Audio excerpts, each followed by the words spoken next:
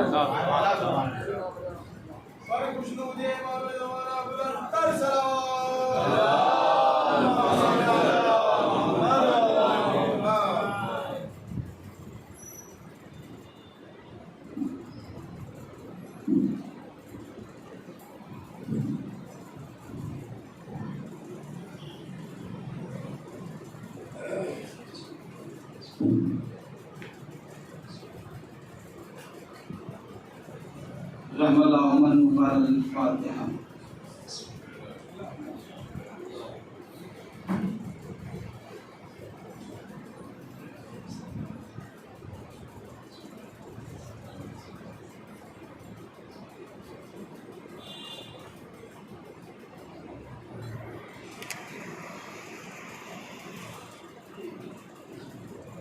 اعوذ باللہ من الشیطان اللعین الرجیم، بسم اللہ الرحمن الرحیم۔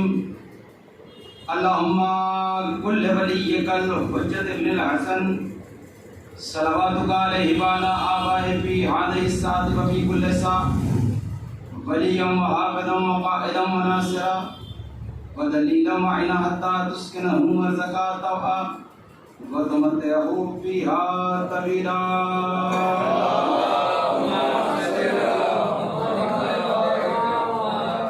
الحمدللہ الذی ہدانا لہذا وما كنا لنهتدی لولا ان ہدانا اللہ، لقد جاءت رسل ربنا بالحق، صلاۃ والسلام وتحیۃ والاکرام مولا و مولا الثقلین جد الحسن والحسین نبی القاسم محمد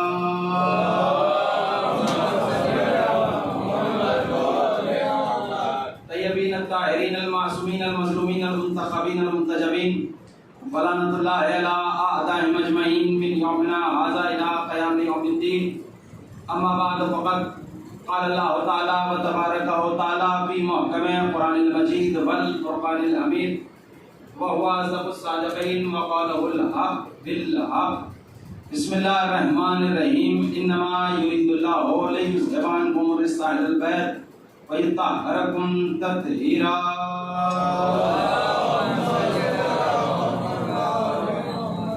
مجھے سوال بھیجیں عظمت آل محمد۔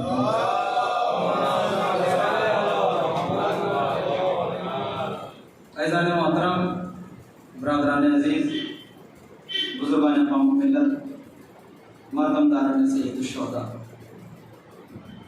اور کرم ہے پاک شہزادی حضرت فاطمہ الزہرا سلام اللہ علیہا کا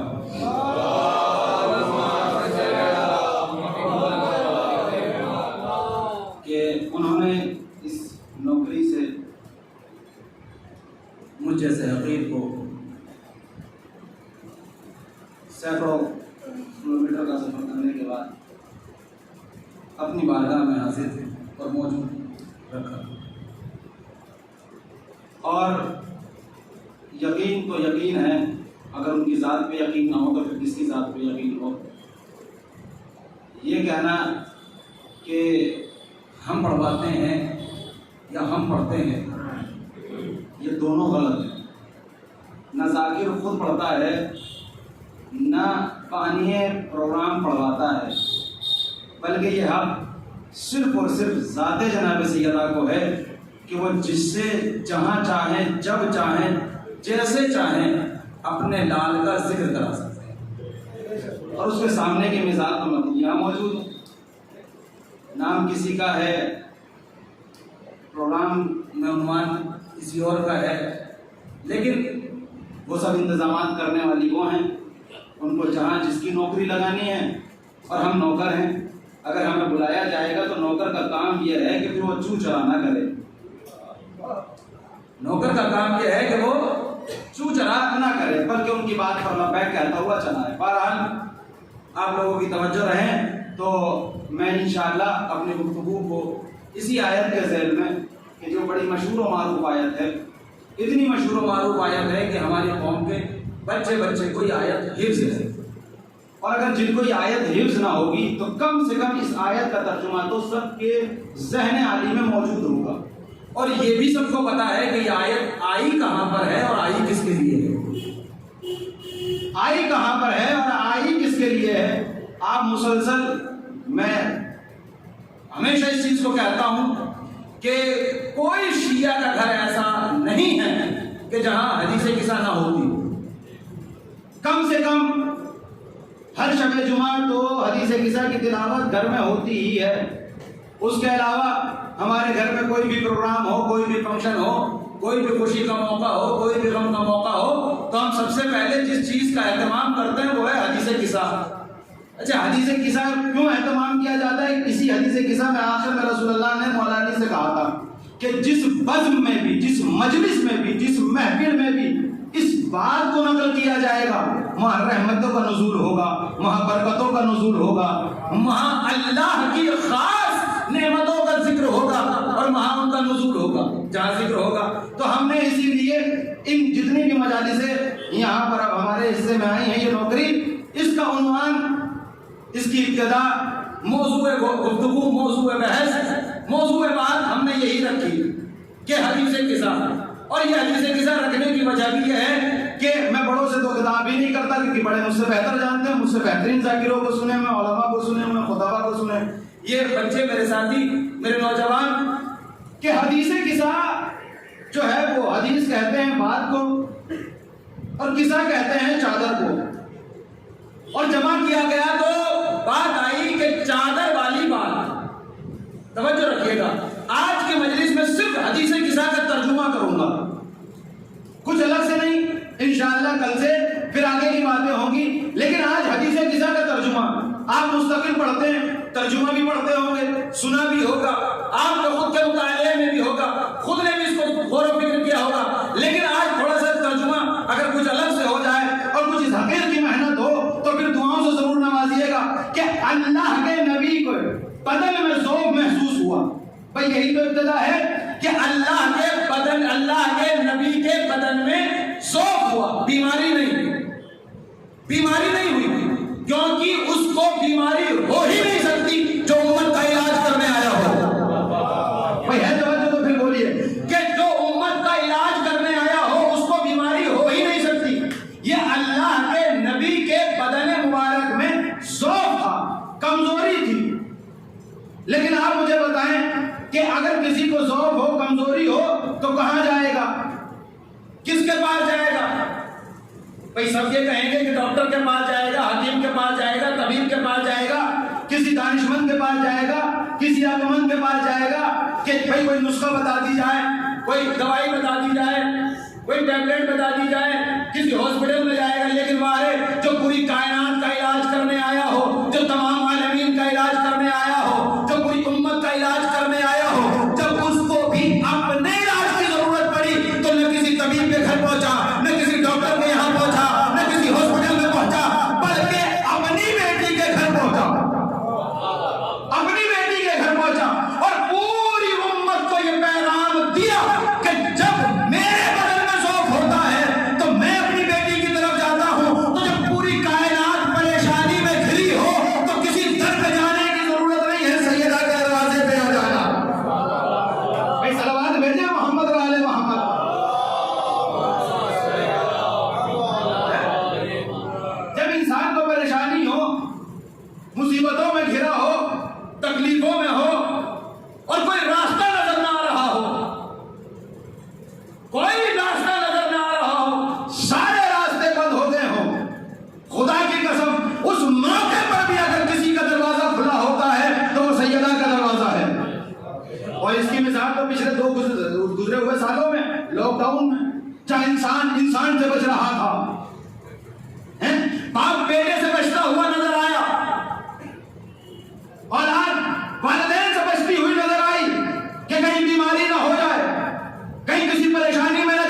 یہ ہو کہ مولانا کہیں اپنی طرف سے نہ کر دیں تو الحمدللہ یہاں پر ذائقہ الابرار بھی رکھی ہوگی اور ہر موبائل کے اندر حدیث قصہ بھی موجود ہوگی، آپ کھول لیجئے اس کو۔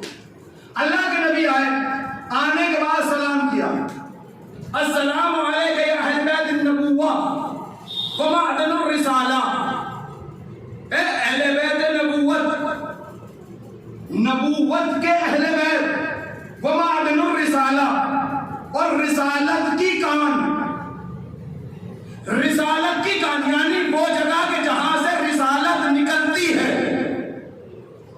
جہاں سے رسالت نکلتی ہے۔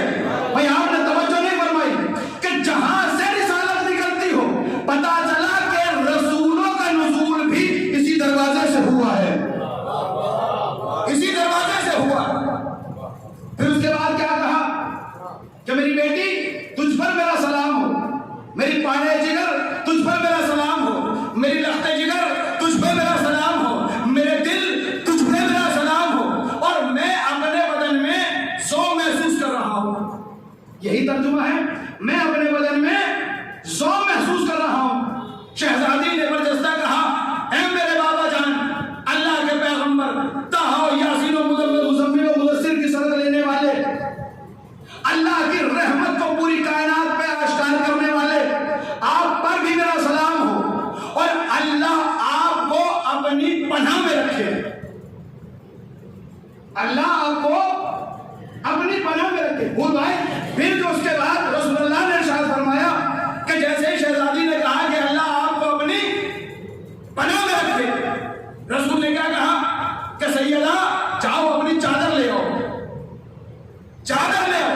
پر نبی نے کہا میرے بدن میں ذوق ہے، شہزادی نے کہا اللہ آپ کو اپنی پناہ میں رکھے، رسول اللہ نے کہا جاؤ چادر لے آؤ۔ بھائی ذوق کی بات تھی، شہزادی کہہ رہی ہے اللہ آپ کو پناہ میں رکھے۔ بھائی پناہ کے بعد آتے ہی رسول نے کہا کہ چادر لے آؤ، پوری کائنات کو بتایا کہ اللہ کی پناہ کا نام ہی چادر سیدہ ہے، اللہ کی پناہ کا نام ہی چادر سیدہ ہے۔ اچھا اس کے بعد کیا ہوا؟ اس کے بعد یہ ہوا کہ جیسے ہی چادر آئی، نبی بستر پہ پہنچے، چادر اوڑھی بیٹھ گئے۔ اچھا یہ تو ہے بالکل۔ اس کے بعد شہزادی کیا فرماتی ہیں؟ اس کے بعد شہزادی فرماتی ہیں کہ ابھی میرے بابا لیٹے ہی تھے، بھئی یہی تو ترجمہ ہے، ابھی میرے بابا لیٹے ہی تھے کہ اتنے میں میرا بڑا بیٹا حسن تشریف لے آیا، میرا بڑا بیٹا حسن تشریف لے آیا۔ آتے ہی انہوں نے کہا اماں آپ پر میرا سلام ہو، میں نے بھی جواب سلام دیا۔ اب انہوں نے، میرے بیٹے نے کہا کہ اماں جان نہ میں یہاں پر گلاب کی خوشبو محسوس کر رہا ہوں، نہ میں یہاں پر عنبر کی خوشبو محسوس کر رہا ہوں، بلکہ میں یہاں پر اپنے نانا جان کی خوشبو محسوس کر رہا ہوں۔ بھائی ایک ایک لفظ پہ توجہ چاہتا ہوں، نہ گلاب کی خوشبو ہے، نہ عنبر کی خوشبو ہے، بلکہ اپنے نانا جان کی خوشبو ہے۔ شہزادی نے انگلی کا اشارہ کیا، کہا وہ حجرے کے اندر بستر پر ہماری چادر اوڑھ کر آپ کے نانا تشریف فرما ہے۔ امام حسن پہنچے، چادر کا کونا پکڑا، توجہ فرمائیے گا، چادر کا کونا پکڑا۔ میں یہ نہیں کہتا کہ آپ نہیں پڑھتے حدیث قصہ، پڑھتے ہیں، سنتے ہیں، ترجمہ بھی یاد ہوگا، حدیث قصہ بھی یاد ہوگی، لیکن ذرا اس جملوں میں غور کریے کہ اللہ کے نبی سے امام حسن نے فرمایا نانا جان آپ کا میرا سلام ہو، نبی نے کہا علیہ السلام، میرے بیٹے تم پر بھی میرا سلام ہو۔ اب امام حسن نے کہا نانا اجازت ہے کہ چادر میں آؤں، اجازت ہے کہ چادر میں آؤں۔ اب کیا کہا مولا رسول اللہ نے؟ بیٹے تمہیں اجازت ہے کہ تم چادر میں آؤ، اور یا صاحبہ حوضی، یہ لفظ استعمال کیا، اے میرے حوض کے مالک تمہیں اجازت ہے کہ تم چادر میں آ جاؤ۔ امام حسن چادر میں چلے گئے۔ شہزادی فرماتی ہے کہ ابھی کچھ دیر گزری تھی کہ میرا میرا چھوٹا بیٹا حسین بھی آ گیا اور اس نے بھی کہا کہ اماں جان آپ پہ میرا سلام ہو. ہم نے بھی جواب سلام دیا. اب مولا حسین نے بھی یہی جملہ ارشاد فرمایا کہ نہ یہاں میں کسی گلاب کی خوشبو محسوس کر رہا ہوں, نہ کسی عطر کی خوشبو محسوس کر رہا ہوں, یعنی دنیا میں کسی ایسی چیز کی خوشبو محسوس نہیں کر رہا کہ جو دنیا کی ہو, بلکہ میں یہاں پر اپنے نانا جان کی خوشبو محسوس کر رہا ہوں. شہزادی نے پھر انگلی کا اشارہ کیا کہ وہ حجرے میں ہمارے بستر پر ہماری چادر اوڑھ کے آپ کے نانا اور آپ کے بھائی تشریف فرمائے. مولا حسین بھی پہنچے, چادر کا کونا پکڑا, توجہ فرمائیے گا, چادر کا کونا پکڑا, پکڑنے کے بعد کہا نانا جان آپ پہ میرا سلام ہو. آواز آئی میرے بیٹے حسین آپ پہ بھی میرا سلام ہو. کہا نانا اجازت ہے کہ چادر میں آؤں, چادر میں آؤں؟ تو رسول اللہ نے ارشاد فرمایا ہاں میرے بیٹے, یا شافع امتی, یا شافع امتی, اے میری امت کی شفاعت کرانے والے, تجھے اجازت ہے کہ تو چادر میں آئے.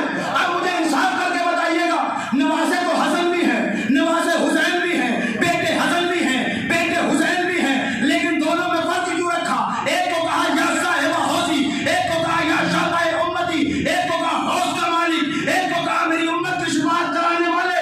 کائنات کو بتا دیا. یہ چھٹے والا نے ارشاد فرمایا کہ ہم تہرا روز محشر 1000 صفوں میں ایک صف کو بخشوائیں گے, میرے جد حسین 999 صفوں کو بخشوائیں گے.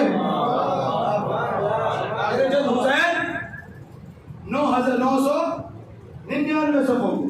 یعنی یہ بھی پیغام دیا نبی نے کہ صرف یا رسول اللہ کہنا کافی نہیں ہوگا. جب تک یا حسین کہہ کے سینے پہ ہاتھ نہ آ جائے شفاعت مل نہیں سکتی,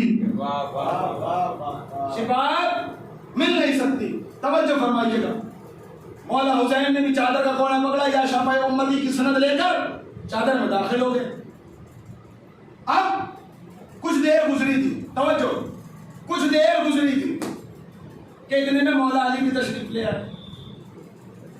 مولا علی بھی آئے اور کہا یا سیدہ طاہرہ راضیہ مرضیہ, اللہ کی نبی کے دن تم پہ میرا سلام ہو. کہا اے ابو الحسن آپ پر بھی میرا سلام ہو. اب مولا علی بھی یہی فرما رہے ہیں کہ میں دنیا میں یہاں دنیا کے کسی بھی پھول کی خوشبو محسوس نہیں کر رہا, بلکہ اپنے چچازاد بھائی نبی کی خوشبو محسوس کر رہا ہوں. تو شہزادی نے پھر انگلی کا اشارہ کیا کہ ہم حجرے کے اندر ہمارے بستر پر ہماری چادر اوڑھ کر آپ کے بھائی اور آپ کے دونوں فرزند تشریف فرمائیں.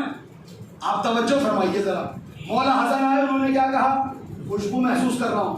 مولا حسین آئے, انہوں نے کیا کہا؟ خوشبو محسوس کر رہا ہوں. مولا علی آئے, انہوں نے کیا کہا؟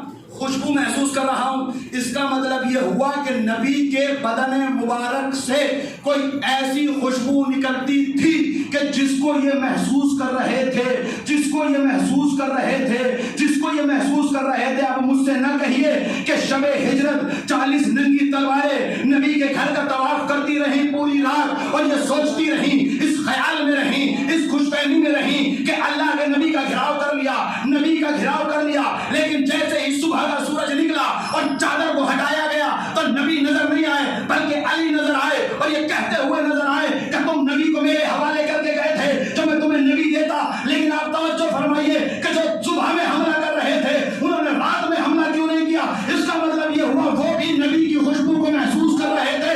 پتا چلا جو خوشبو نبی کے بدن سے نکلتی تھی وہی علی کے بدن سے نکلتی تھی.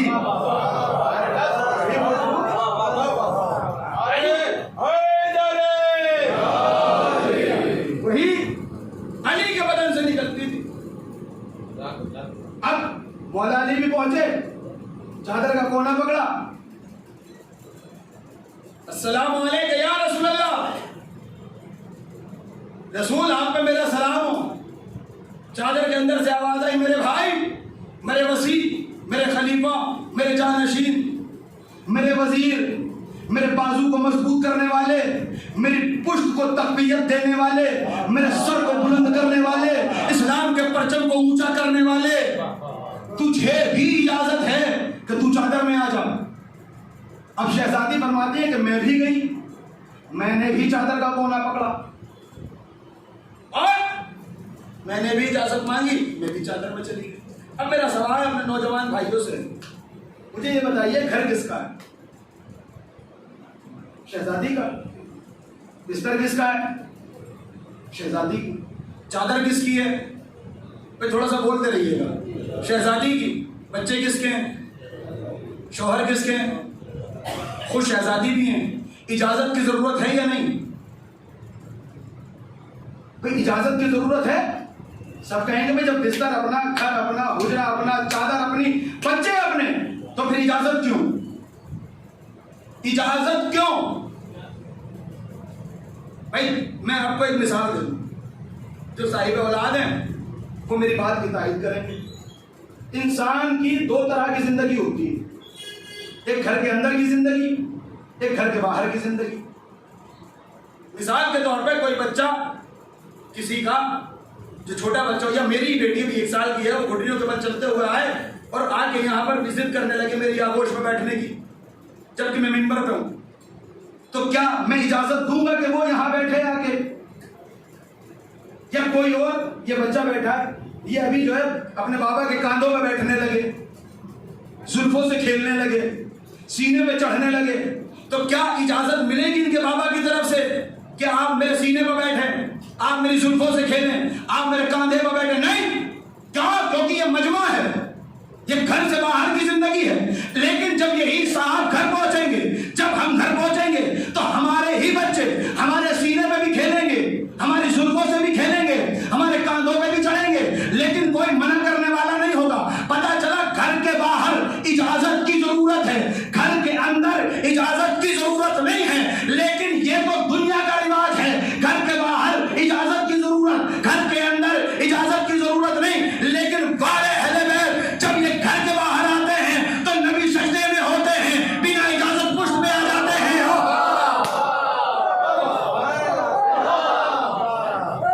بھئی ہے توجہ، یہ سجدے میں ہوتے ہیں، یہ سجدے میں ہوتے ہیں، بنا اجازت بیٹے پشت میں آ جاتے ہیں۔ اللہ کا نبی اللہ کا خطبہ دے رہا ہوتا ہے، یا جملہ بدل کے کہہ دوں، پتا نہیں کون خطبہ دے گا اور کون الزام لگائے گا۔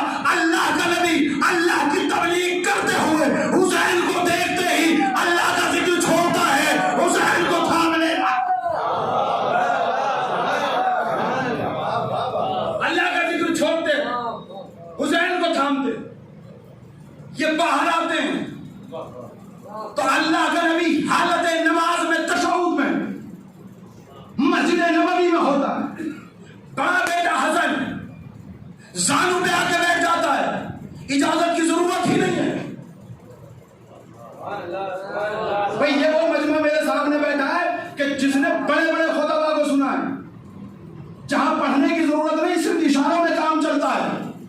اب میں اشارہ کرنا چاہتا ہوں، یہ گھر سے باہر آئے تو اجازت کی ضرورت نہیں، لیکن جب گھر میں، اپنے ہی گھر میں، اپنے ہی بستر پہ، اپنی ہی اماں کی چادر میں جب آنا چاہتے ہیں تو اجازت لیتے ہیں۔ اب میں تمام علماء کی ذمہ داری لیتا ہوں، ایک ایک لفظ کا ذمہ دار ہوں، ایک ایک حرف کا ذمہ دار ہوں، کہ ہر مولوی نے لکھا، ہر تاریخ لکھنے والے نے لکھا، ہر مورخ نے لکھا، ہر کاتب نے لکھا کہ جب چادر تطہیر تنی اور اس کا سایہ آیا تو اس سائے میں سب سے پہلے آنے والی ساتھ رسول کی تھی، اس کے بعد امام حسن آئے دائیں طرف لیٹے، امام حسین آئے توجہ بائیں طرف لیٹے۔ اب آئیے ہاتھ جوڑ کے دونوں امام کی بارگاہ میں چلتے ہیں، مولا مشکل کو حل کیجئے۔ کہ کیا مشکل ہے؟ کہ ہم نے پڑھا ہے، سنا ہے کہ آپ جب بھی جہاں بھی گھر سے باہر آئے کوئی اجازت کی ضرورت نہیں، کوئی پوچھنے کی ضرورت نہیں، کسی سے کچھ کہنے کی ضرورت نہیں، لیکن جب گھر میں آ رہے ہیں، اپنے ہی چادر میں، اپنے ہی بستر میں، اپنے ہی حجرے میں، اپنے ہی گھر کے اندر، اپنے ہی نانا کے پاس آنے کی اجازت کیوں مانگ رہے ہیں؟ اور پھر یہ کیسی ترتیب بنا رہے ہیں کہ ایک دائیں طرف لیٹ رہا ہے، ایک بائیں طرف لیٹ رہا ہے، کہ ہم عالم اسلام کو بتانا چاہتے ہیں کہ جب بھی نبی کے پہلو میں لیٹنا اجازت لے کے لیٹنا۔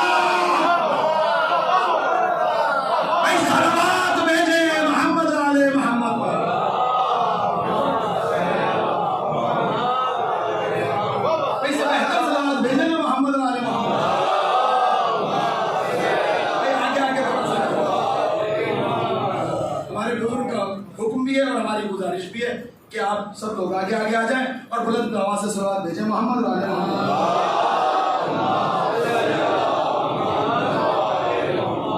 نبی اپنے ہی گھر میں. اچھا ایک چیز آ گئی ہے ذہن میں, یہ بیٹھے ہوئے ہیں تو ذرا یہ جو سنتے ہیں کہ امام حسین علیہ السلام نماز کی حالت میں پشت پہ آ کے بیٹھے ہیں. پہلی بات تو اجازت نہیں لی, اور آئے کب؟ نماز سے پہلے نہیں. تاریخ نے لکھا کہ مسجد نبوی صحابہ سے چھلک رہی تھی, بھری ہوئی تھی, یعنی کسی کی گنجائش نہیں تھی کہ اب نماز میں آ سکے. لیکن جیسے ہی اللہ کا نبی حالت سجدہ میں پہنچا, جنت کا پردہ ہلا اور جنت کا چھوٹا شہزادہ نمازیوں کی گردنوں کا پیر رکھتا ہوا, نمازیوں کی گردنوں پر پیر رکھتا ہوا پشت نبوت پہ آ کے بیٹھے. اب سوال تو یہ ہے کہ یہ بتائیے کہ امام حسین علیہ السلام خانہ کعبہ کی طرف چہرہ کر کے بیٹھے یا صحابہ کی طرف؟ ہاں دیکھیے یہ ہے مجلس سنت, اللہ سلامت رکھے. صحابہ کی طرف. اچھا کوئی اعتراض کرے کہ یہ کیسے مولانا آپ نے کہتے کیونکہ آج کے ٹائم میں جو فضائل پڑھتا اسی پہ اعتراض بھی ہوگا. کیوں پشت کیوں کر کے بیٹھے خانہ کعبہ کی طرف؟ اب جسے کوئی اعتراض ہو تو جب جمعہ پڑھنے جائیں تو امام جمعہ کو دیکھ لیجیے, خطبہ بھی جو ہے نا پشت قبلہ دیتے ہیں. لیکن آپ یہ سوچئے کہ امام حسین کیوں بیٹھے؟ اگر امام حسین علیہ السلام صحابہ کی طرف پشت کر کے بیٹھ جاتے تو یہ مسلمان کو جانتے تھے کہ یہ آنے والا مورخ لکھ دیتا, ہمیں پتا ہی نہیں تھا کہ نبی کی پشت پہ آ کے بیٹھا کون تھا.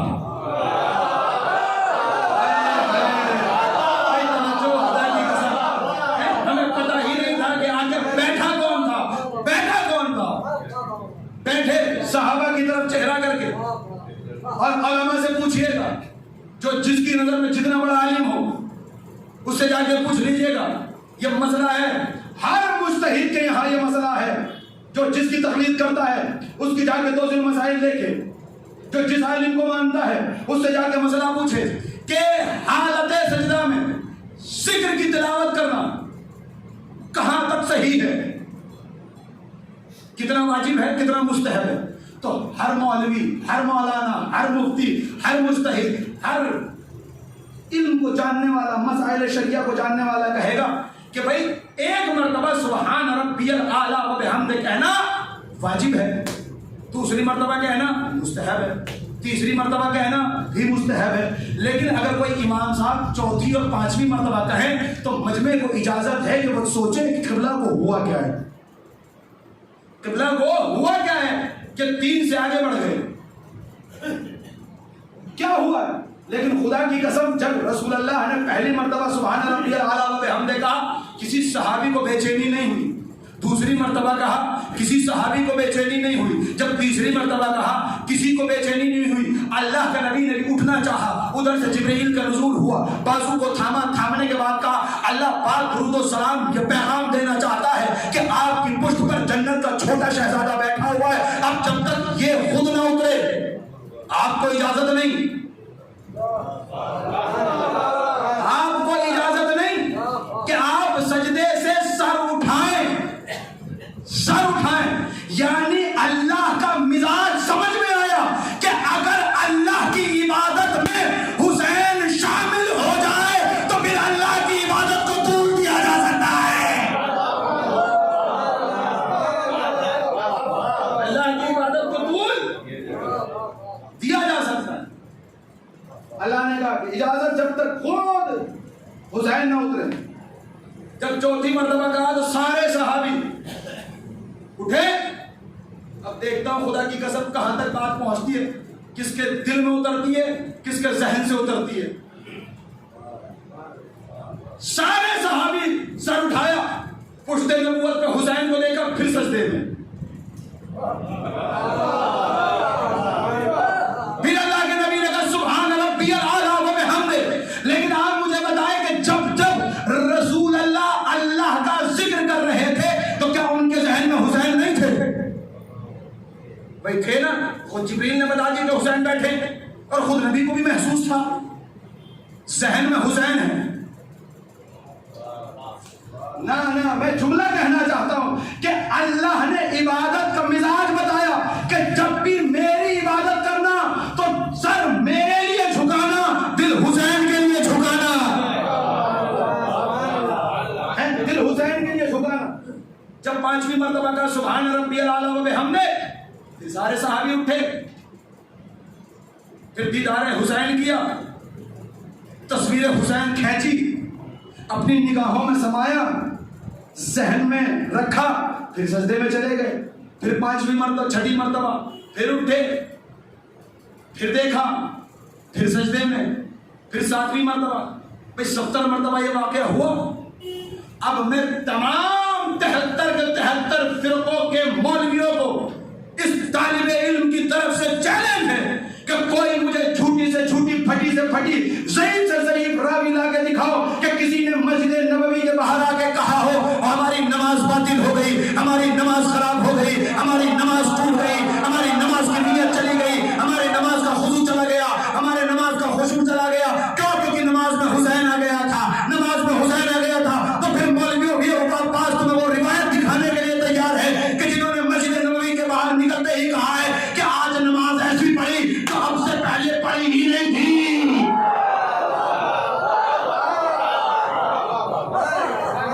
ایسی نماز پڑھی کہ اب سے پہلے پڑھی ہی نہیں تھی, کیونکہ اب تک کی نمازوں میں صرف خدا تھا. اب تک کی نمازوں میں صرف خدا تھا. آج کی نماز میں خدا کے ساتھ ساتھ حسین بھی ہیں, حسین بھی ہیں. تو یہ تو نبی نے پیغام دے دیا کہ جب بھی نماز پڑھنا, اور اس مسئلے کا حل بھی میری باتوں سے نکل جائے گا, جو اصل حسینی ہوگا نا بس وہی نمازی ہوگا. جو اصل حسینی ہوگا. دیکھیے صرف زبان سے حسین حسین پوری دنیا کرتی ہے, وہ بھی کرتی ہے جو اسے نہیں مانتی, جو خدا کی خدائی کو نہیں مانتا, جو لا الہ الا اللہ محمد رسول اللہ نہیں پڑھتا, لیکن جب بھی اس سے بات کی جائے تو حسین کے ذکر پہ وہ ہاں ضرور کرے گا. تو زبانی دعویٰ کرنا اور ہے حقیقی کہ یہی ہوگا کہ جب بھی سر جھکانا. بھائی اس سے بڑا جملہ کیا کہوں سامنے کا کہ آپ نماز پڑھتے ہیں, مصلی بچھاتے ہیں, سب سے پہلے کیا رکھتے ہیں سامنے؟ سجدہ کا. سجدہ کا کیا چیز ہے؟ خاک شفا. خاک شفا کس سے منسوب ہے؟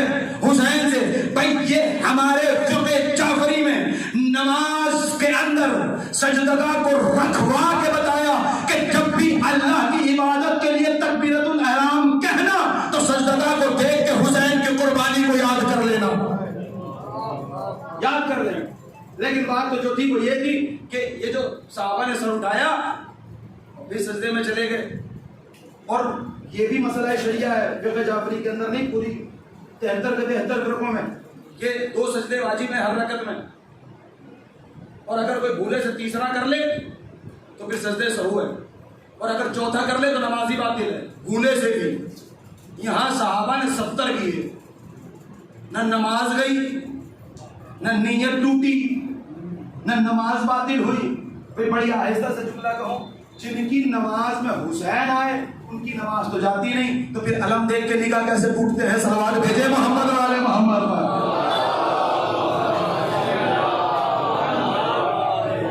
بات کہیں دوسری جگہ نہ نکل جائے کہ یہ گھر سے باہر آتے ہیں, کسی نے اجازت نہیں مانگی, لیکن گھر میں ہیں, گھر میں ہیں, اپنے ہی چادر میں, اپنے ہی بستر پر, اپنے ہی نانا سے اجازت مانگ رہے ہیں.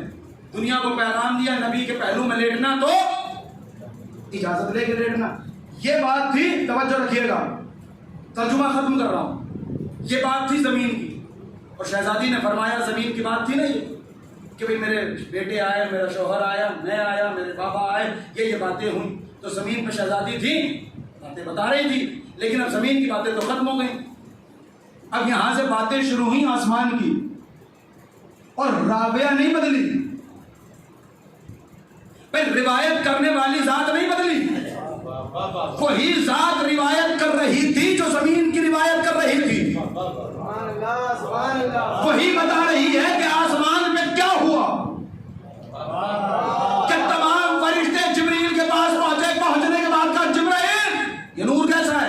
جبریل نے کہا مجھے نہیں پتا، مجھے نہیں پتا۔ فرشتوں نے بھی بردستہ کہا جبریل تجھے نہیں پتا، تو پھر پتا کسے ہوگا؟ کیونکہ تلوار لے جانے والا تو ہے، کپڑے لے جانے والا تو ہے، آیت لانے والا تو ہے، کھانا لے جانے والا تو ہے، جھولا جھلانے والا تو ہے، چکی چلانے والا تو ہے، انگوٹھی لانے والا تو ہے، انگوٹھی کے بدلے آیت دینے والا تو ہے، میدان میں جانے والا تو ہے، میدان سے لوگوں کو لانے والا تو ہے، تجھے نہیں پتا؟ تو یہاں سب علماء کہتے ہیں کہ بھئی وہ الگ الگ تھے، تو جبریل نے کہا کہ سب الگ الگ تھے اس لیے میں سب کو، لیکن آج سب ساتھ جمع ہیں۔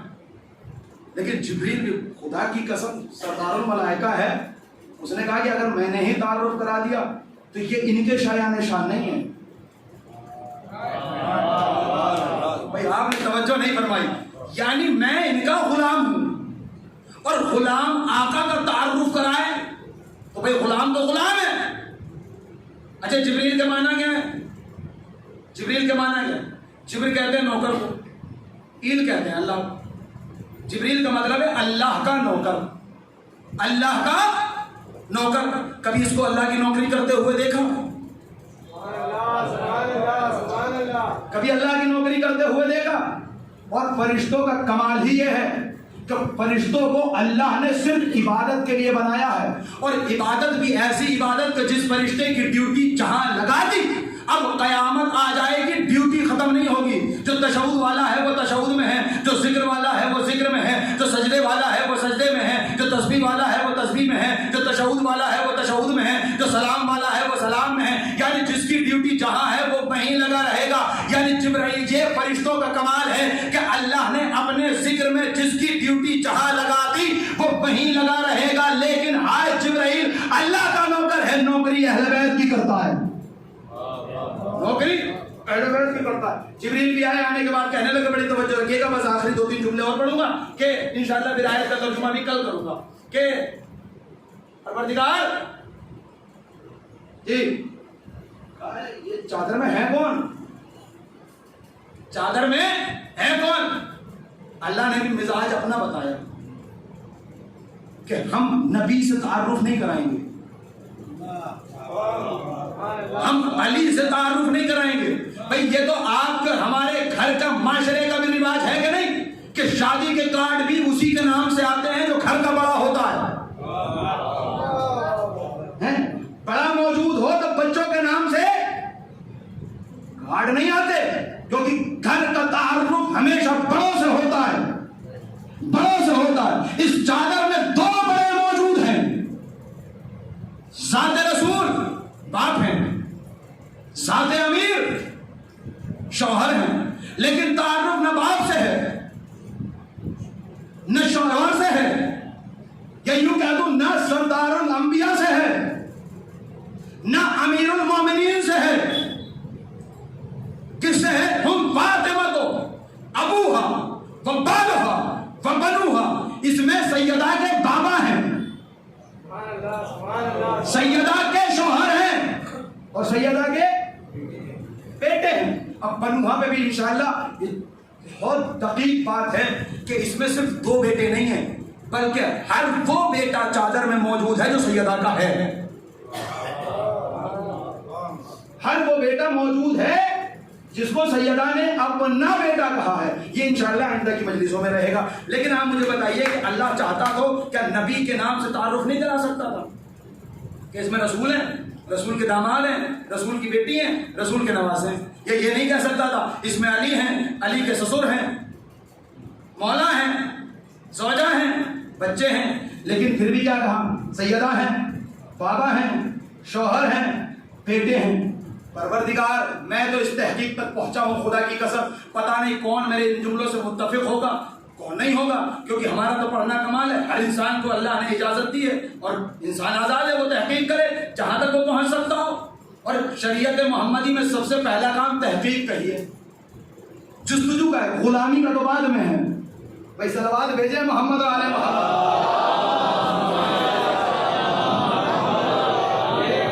تحقیق کریں تو سب سے پہلے پروردگار بتا تو صحیح، نہ تو نے باپ سے کرایا نہ شوہر سے کرایا، بیٹی سے کیوں کرایا؟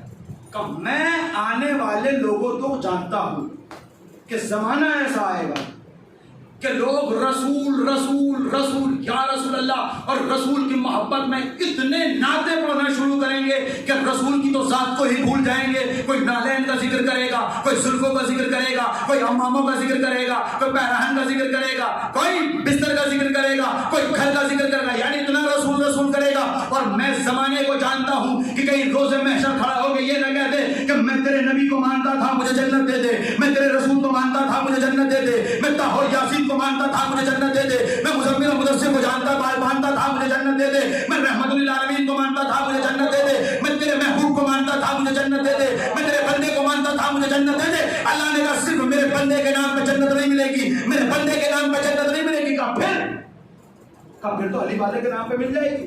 اور تم نے کہا بھی ہے کہ اگر مجھے علی کے دشمن, اگر دنیا میں علی کے دشمن نہ ہوتے تو میں جہنم ہی نہ بناتا. تو اس کا مطلب سارے علی والے جنت میں ہیں. بھائی خدا کی قسم سارے علی والے جنت میں؟ کہا نہیں, سب نہیں, ہر وہ علی والا جنت میں ہوگا کہ جو علی کو امام معرفت کے ساتھ مانتا ہوگا. بھائی پتہ نہیں کہاں تک بات پہنچی. صرف علی علی نہیں, اب یہ جو 1444 ہجری ہے نا, اس میں مجھے کچھ ایسے لوگ نظر آئے کہ جو زبان سے علی علی کرتے ہیں, علی یوں ہیں, علی یوں ہیں, علی یوں ہیں, علی یوں ہیں, لیکن جب ان کے کان میں پوچھا جاتا ہے نا کہ قاتل سیدہ کے بارے میں کیا خیال ہے, قاتل سیدہ کے بارے میں کیا خیال ہے, بھیا فاطمہ کے دشمنوں کے بارے میں کیا خیال ہے, تو پھر وہ روح رعایت کرنے لگتے ہیں, اگر مگر کی باتیں کرنے لگتے ہیں, چوچرا کی باتیں کرنے لگتے ہیں, خیر روپے کی باتیں کرنے لگتے ہیں, کہنے لگتے ہیں بھیا کچھ نہ کرو, وہ ان کا عمل تھا, یہ ان کا عمل ہے. اللہ نے بتایا صرف علی والوں کو بھی جنت نہیں دوں گا, بلکہ اصل میں جنت اسی کی ہوگی کہ جو فاطمہ سے تو محبت کرتا ہوگا, فاطمہ کے دشمنوں سے نفرت کرتا ہوگا. نفرت کرتا ہوں. بس یہ آخری بات. ادھر جبریل نے کہا پروردگار یہ مقدس ہستیاں ساری جمع ہو گئی, اب مجھے بھی اجازت دے دے کہ میں ان میں چھٹا ہو جاؤں, چھٹا ہو جاؤں. اللہ نے کہا ٹھیک ہے, جاؤ جاؤ. میرے نوجوان بھائی سنیے اسے, اور ان لوگوں کے منہ پہ تالے لگائیے جو علی کے قصیدے پڑھنوں پہ فتوے دیتے ہیں, جنہیں لفظ فتویٰ لکھنا نہیں آتا نا, وہ فتوے دینے میں ماہر ہوتے ہیں.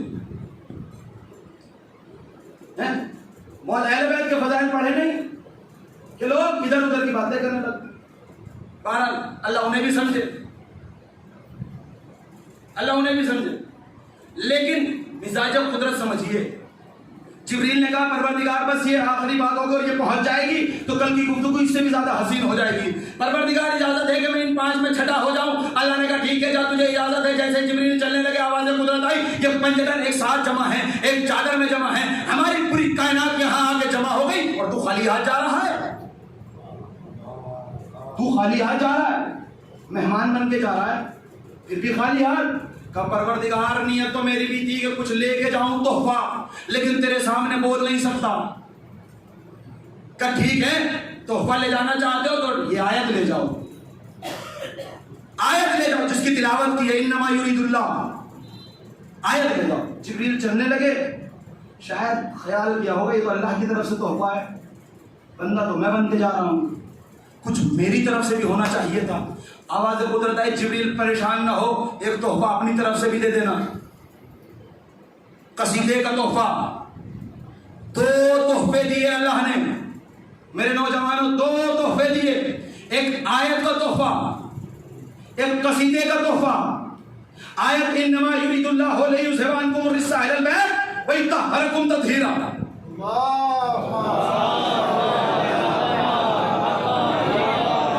قصیدے کا تحفہ دیا عزتی وجلالی انی ما خلقت السماء مبنیۃ ولا ارض مدحیہ ولا قمرا منیرا ولا شمسا مضیٰ ولا برقا یدور ولا بحرا یجری ولا فلکا یسری الا فی محبت ہؤلاء الخمسة الذین هم تحت الکساء. ہم نے آسمان کا شامیانہ نہیں لگایا مگر ان کی وجہ سے, زمین کا فرش نہیں بچھایا مگر ان کی وجہ سے، آفتاب و مہتاب کی قندیلیں روشن نہیں کری مگر ان کی وجہ سے، ہم نے یہ ستاروں میں جگمگاہٹ پیدا نہیں کی مگر ان کی وجہ سے، ہم نے سمندروں میں روانی پیدا نہیں کی مگر ان کی وجہ سے، ہم نے پھولوں میں خوشبو پیدا نہیں کی مگر ان کی وجہ سے، ہم نے کائنات نہیں بنائی مگر ان کی وجہ سے جو چادر کے نیچے ہیں. یعنی ایک قصیدے کا تحفہ، یا آخری تحفہ ہے آپ کے لیے بھی اس مجلس کا، ایک قصیدے کا تحفہ، ایک آیت کا تحفہ. لیکن اللہ نے کہا سنو، دونوں چیزیں الگ الگ دینا، الگ الگ. پروردگار کیسے کہ جب چادر میں جانا تو چادر میں جانے سے پہلے قصیدہ سنانا.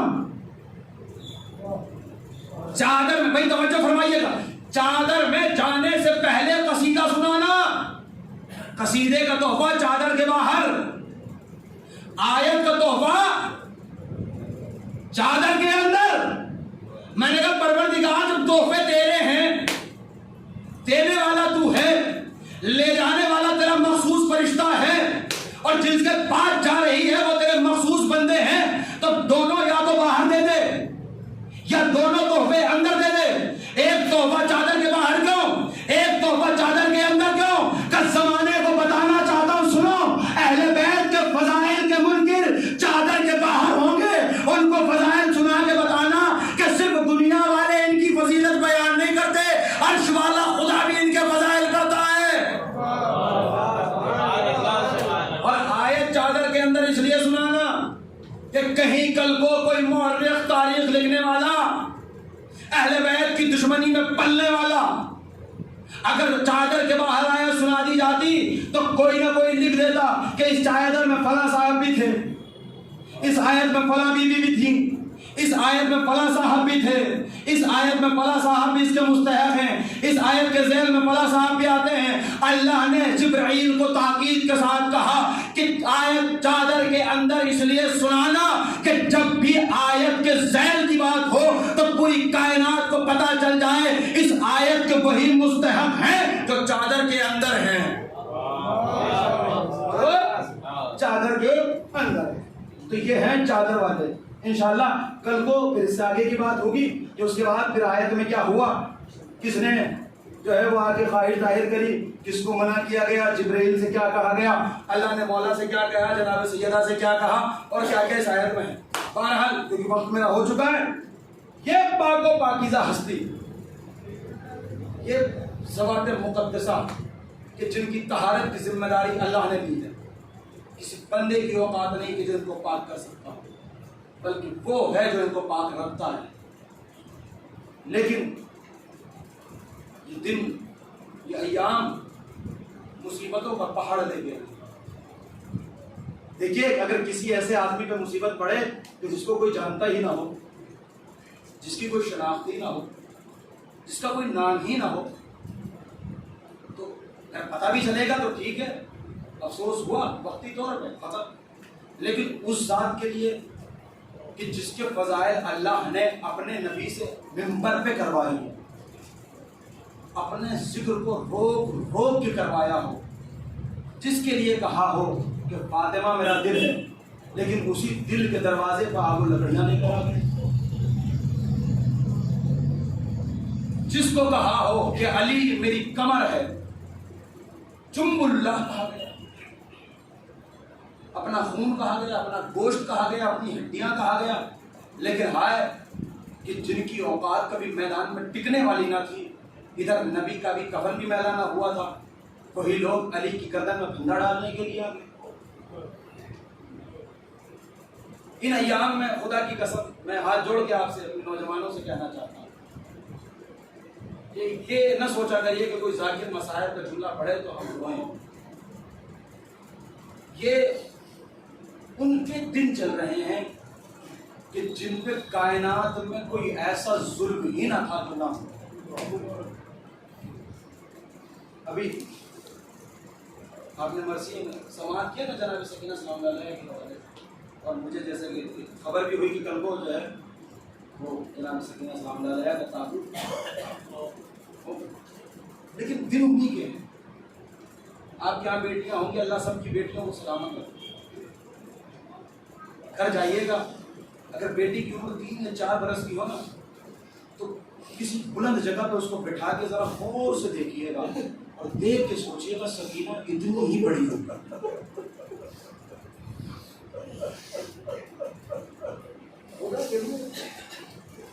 ہائے کہہ کے ضرور بولے. جب کوئی مسائل کا جملہ آیا کرے کوئی مسائل آپ کے سامنے آیا کرے تو سینے کے ہاتھ مارا.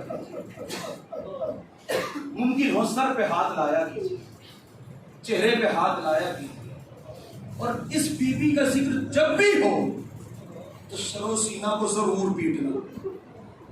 کیوں؟ کیونکہ کائنات کی یہ واحد بی بی ہے کہ جو 4 سال میں ضعیفہ ہو گئی.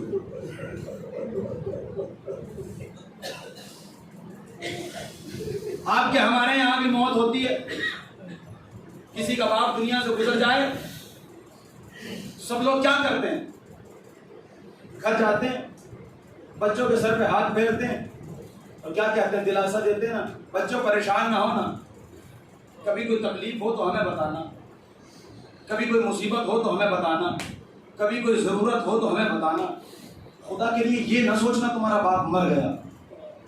پوری کائنات کا رواج ہے کہ جب باپ کا سایہ اولاد سے اٹھتا ہے تو سر پہ دست شفقت پھیرا جاتا ہے, بچوں کو دلاسا دیا جاتا ہے, بچوں کو تسلی دی جاتی ہے. کائنات کی واحد یتیمہ ہے سکینہ کہ ادھر باپ کا سایہ سر سے اٹھا, کسی نے سر پہ ہاتھ نہ پھیرا بلکہ کسی کا ہاتھ آیا, سکینہ کے منہ پہ لگا, سکینہ کربلا کے ریگستان پہ گری.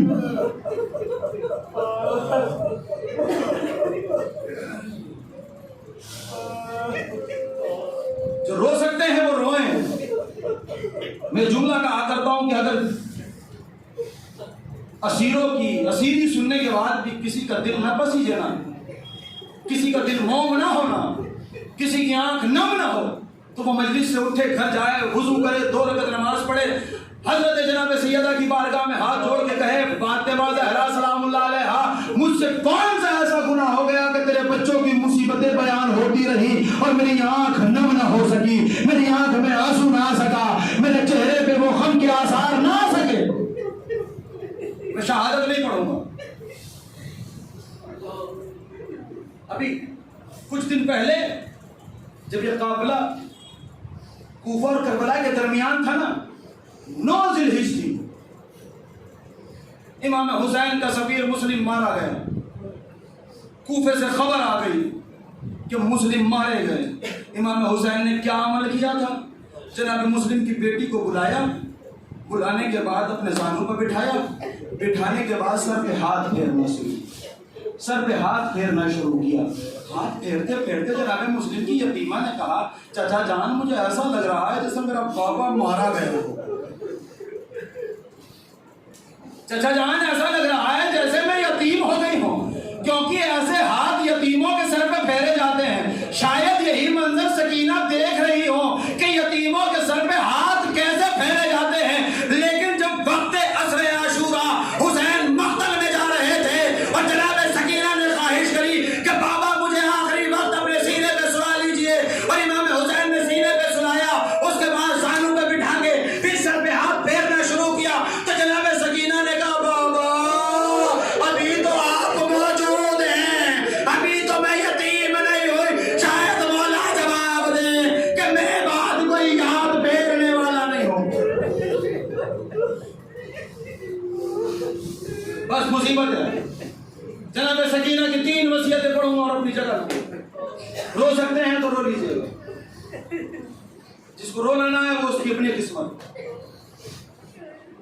جب عصر عاشور ہوئی نا, امام حسین علیہ السلام کے سر و تن میں جدائی ہو گئی, خون کی بارش ہو گئی, سرخ آندھیاں چلنے لگی. اب ظالموں نے کہا کہ چلو حسین کو تو قتل کر دیا, اب حسین کے خیموں کو لوٹنا شروع کرو, لوٹنا شروع کرو. شام غریبہ کا وہ منظر, ہائے کتنی بڑی مصیبت ہے یہ کہ ایک خیمے میں آگ لگی, بیویاں دوسرے خیمے میں, دوسرے میں آگ لگی, بیویاں تیسرے خیمے میں, تیسرے میں آگ لگی, بیویاں چوتھے خیمے میں. راوی کہتا ہے کہ جب سارے خیمے چل رہے تھے تو انہیں جلتے ہوئے خیموں سے 5 سال کا بچہ نکلا جو دوڑتا ہوا فرات کے کنارے پہنچا اور بے بازوؤں کے لاشے کو سینے سے پکڑ کے ہلا ہلا کے کچھ کہہ رہا تھا کہ جب میرے کان لگا کے سنا تو وہ بچہ کہہ رہا تھا عباس اٹھو, زینب کی چادر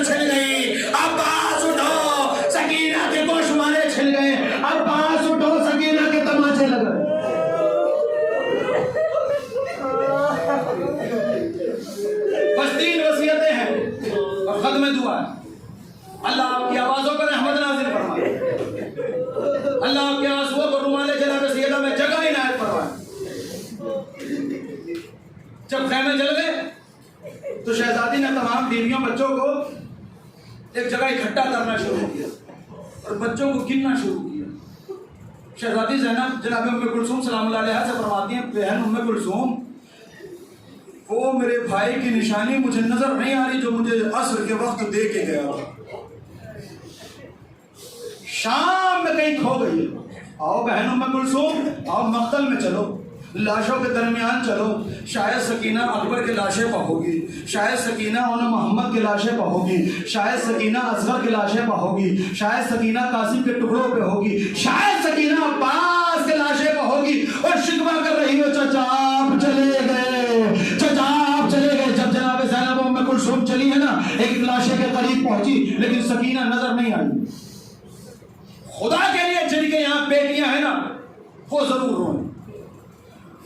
کسی لاشے پر سکینہ نظر نہیں آئی. شہزادی فرماتی ہے کہ میری نظر نشیب پہ پڑی. میں نے دیکھا ایک لاشا ہے کہ جس کے بدن پہ سر نہیں ہے, جس کے بدن پہ لباس نہیں ہے, لیکن میری بھتیجی سینے پہ سر رکھ کے سو رہی ہے. میں قریب پہنچی, بازو کو ہلایا, ہلانے کے بعد کا سکینہ کیا چلنا نہیں ہے؟ سکینہ نے آنکھ کھول کے کہا پھوپھی اماں کیا مدینے جانا ہے؟ کتنی حسرتیں تھی اس بچی کو مدینے جانے کی. کہا نہیں سکینہ مدینے نہیں جانا, پہلے کوفہ جانا ہے پھر شام جانا ہے. کہا اچھا پھوپھی اماں بس سن لیجیے گا, اولاد والوں برداشت کر لیجیے گا, یہ 3 مصیبتیں ہیں. اب شہزادی زینب نے سوال کیا بیٹی یہ بتا یہ لاشا کس کا ہے, یہ لاشا کس کا ہے؟ کہا پھوپھی اماں یہ میرے بابا حسین کا لاشا ہے. کہا بیٹی لاشیں پہچاننے کے 2 طریقے ہوتے ہیں, یا تو سر موجود ہو یا لباس موجود ہو, لیکن تیرے بابا کے لاشے پر نہ سر موجود ہے نہ لباس موجود ہے. کہا پھوپھی اماں میں مقتل میں بابا کہہ کے چلا رہی تھی, اسی لاشے سے آواز آئی یا بنیا الیہ الیہ, اے سکینہ آجا میرے سینے پہ سوار ہو. سو جا, ہاتھوں کو جوڑ لیا. پھوپھی اماں بس میں نے ختم کیا, پھوپھی اماں مجھے یہیں رہنے دیجیے. کہا بیٹی کیا کرے گی یہاں رہ کے؟ کہا 3 کام کروں گی, جو برداشت کر سکتا ہے نا وہ برداشت کر لے. کہا بیٹی کیا کام کرے گی؟ کہا پھوپھی اماں پہلا کام یہ کروں گی کہ میں فرات کے کنارے جاؤں گی, اپنے ننھے چلو میں پانی کو بھروں گی, بابا کی گردن پہ ڈالوں گی اور ڈال کے کہوں گی بابا آپ کو شمع ملعون نے 13 ضربوں میں بھوکا پیاسا مار دیا, لو بابا پانی پی لو.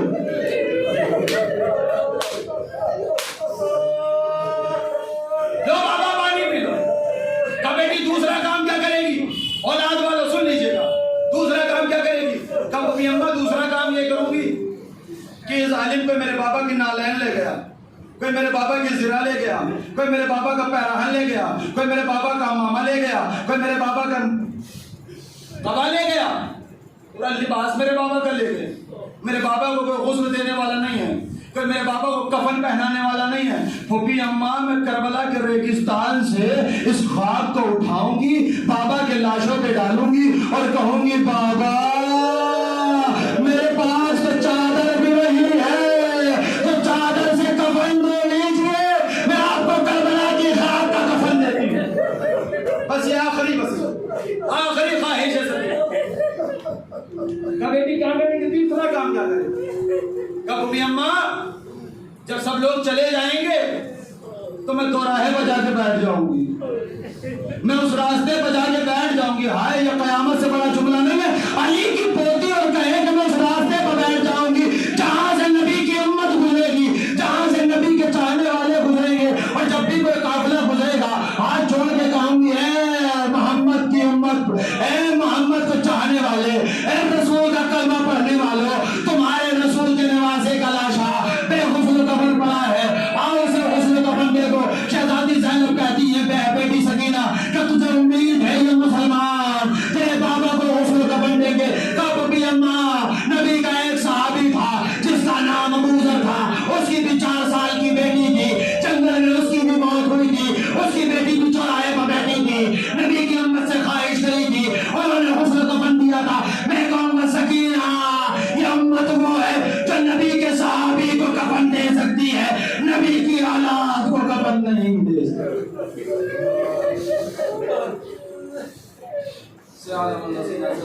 أمرك إنا لله وإنا إليه راجعون وزن قضائه وتسليما لأمره پروردگار تجھے واسطہ محمد اور آل محمد کا ہماری اس عبادت کو قبول فرما پروردگار تجھے واسطہ محمد اور آل محمد کا تمام حاضرین مجلس بانیان مجلس کی تمام نیک دلی حاجت کو قبول فرما پروردگار تجھے واسطہ محمد اور آل محمد کا ہمارے نوجوانوں کو حوصلہ جناب علی پر عطا فرما پروردگار تجھے واسطہ محمد اور آل محمد کا ہمارے بزرگوں کو بزرگی ہے حضرت حبیب ابن مظاہر میں وہ جوانی عطا فرما کہ جب بھی یہ بات کریں تو ذکر آل محمد اور ذکر سید الشہداء کی بات کریں پروردگار تجھے واسطہ محمد اور آل محمد کا زوار مقدسہ خصوصاً جناب زینب جناب سکینہ کاظمین سامرہ نجف کربلا مشہد قم دعاؤں میں خاص دعا یہ ہے کہ جلد سے جلد جنت البقیع کی تعمیر عطا فرما اور ہمیں اس کی زیارت سے مشرف فرما پروردگار تجھے واسطہ محمد اور آل محمد کا علماء حق کا سایہ ہمارے سروں پہ قائم رکھ علماء سوء کو نصف نابود فرما پروردگار تجھے واسطہ محمد اور آل محمد کا اس عزا کے حقیقی وارث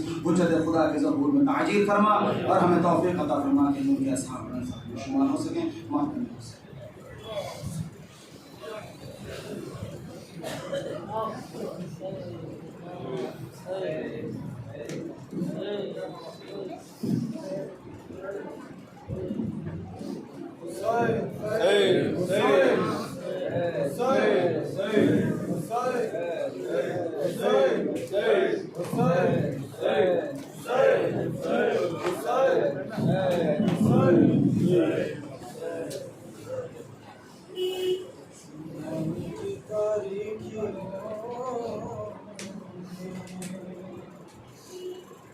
اپنے سینے سے لگاؤ شبیر کا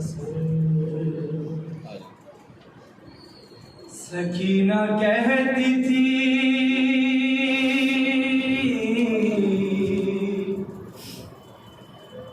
بابا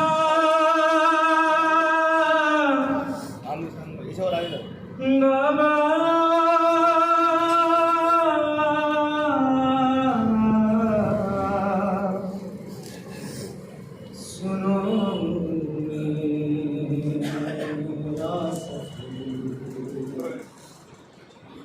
ارے سب کے تھے شانے بندھے میرا بندھا تھا گلا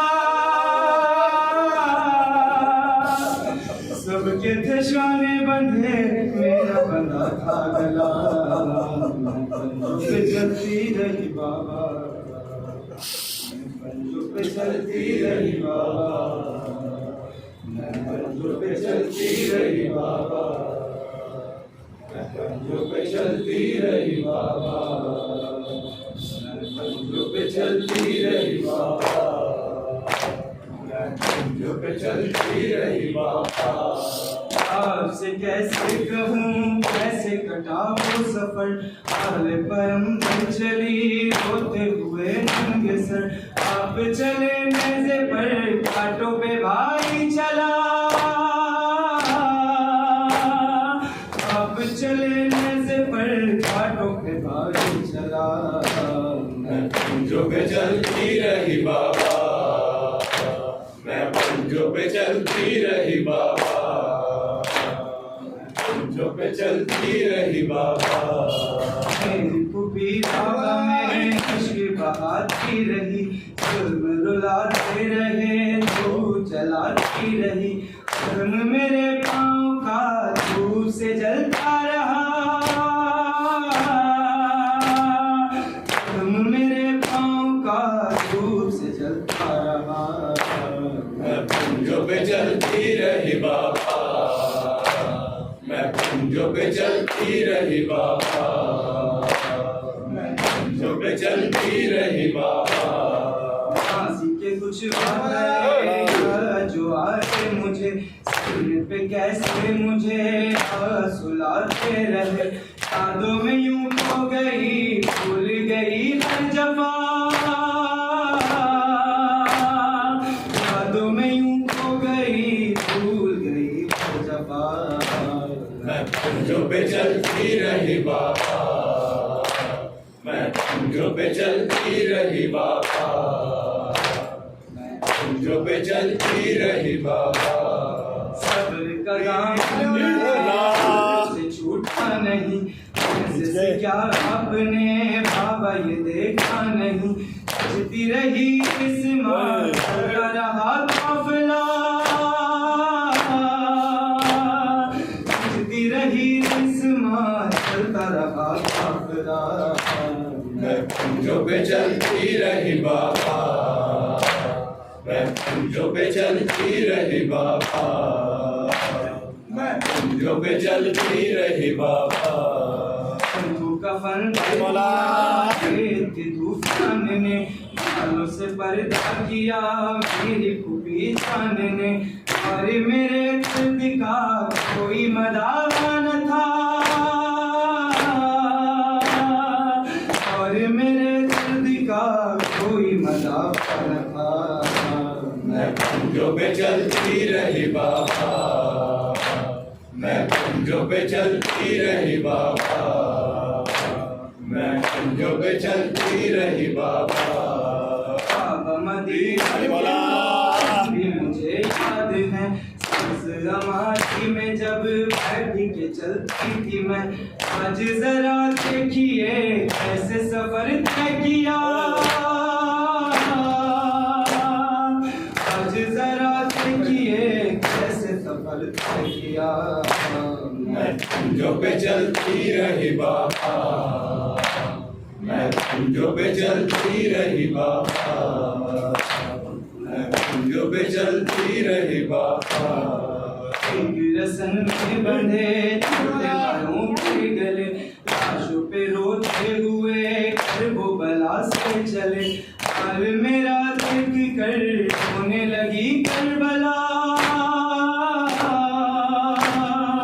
حال میرا دیکھ کر ہونے لگی کربلا میں پنجوں پہ چلتی رہی بابا میں پنجوں پہ چلتی رہی بابا میں پنجوں پہ چلتی رہی بابا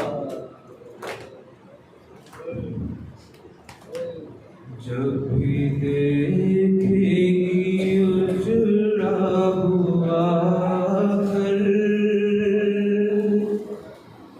یاد آئیں گے آن محمد جب بھی دیکھے گی اجڑا ہوا گھر یاد آئیں گے آن محمد جب بھی دیکھے گی اجڑا ہوا گھر یاد آئیں گے آن محمد جب بھی دیکھے اجڑا ہوا